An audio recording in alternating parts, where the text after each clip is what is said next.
actor, and Tim Allen last week pointing out the intolerance of Hollywood liberals. He got criticized for raising the issue of Nazis. People have got offended by that. But just this past weekend, it became reality when opposition clashed with peaceful pro-Trump rallies in Hollywood and Huntington Beach, California. 6 people arrested for assault at the events such as Make America Great Again. The demonstrators were taunted by bystanders who called President Trump evil and a racist. Conservative pro-Trump Hollywood actor Robert Davi, he's not surprised.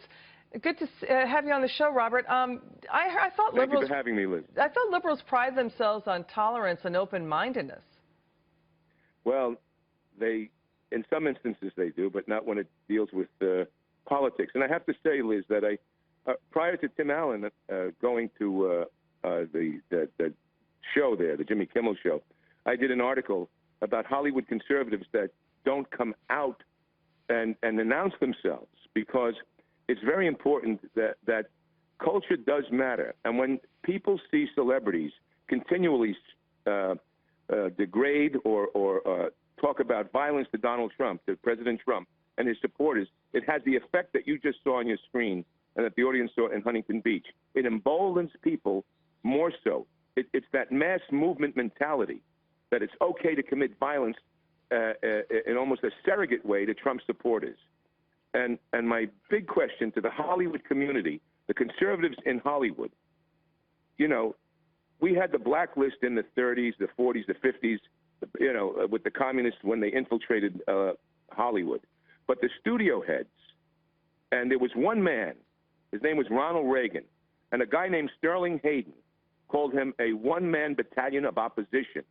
And it was his courage that kind of brought forward and put that out in the openness.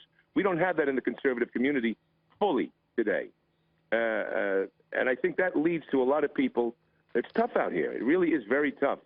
I don't think people, they understand how difficult it is in terms of how they degrade talent that's not liberal. They'll minimize their accomplishments. And then they'll also, there's a blacklist. I mean, yeah, I hear what you're saying, Ronald Reagan testified, I think, as a friendly witness during those proceedings. But are you hearing from any celebrities denouncing the violence? I mean, you saw what happened at the inauguration. We have a small business guy whose limo got torched. I mean, liberals say they're tolerant and open-minded and even environmentalists, but they're setting buildings on fire and wrecking property. It's the antithesis of everything. There should be, an acceptance. Look at.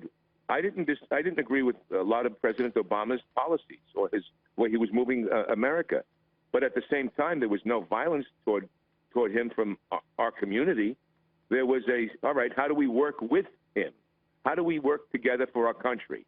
And there seems to be such divisiveness and the violence that's and I think a lot of the George Soros organizations and those splinter groups that are funding this and encouraging a certain kind of violence is what's also partly behind it. And I do agree. No, Reagan fought against communists. Yeah.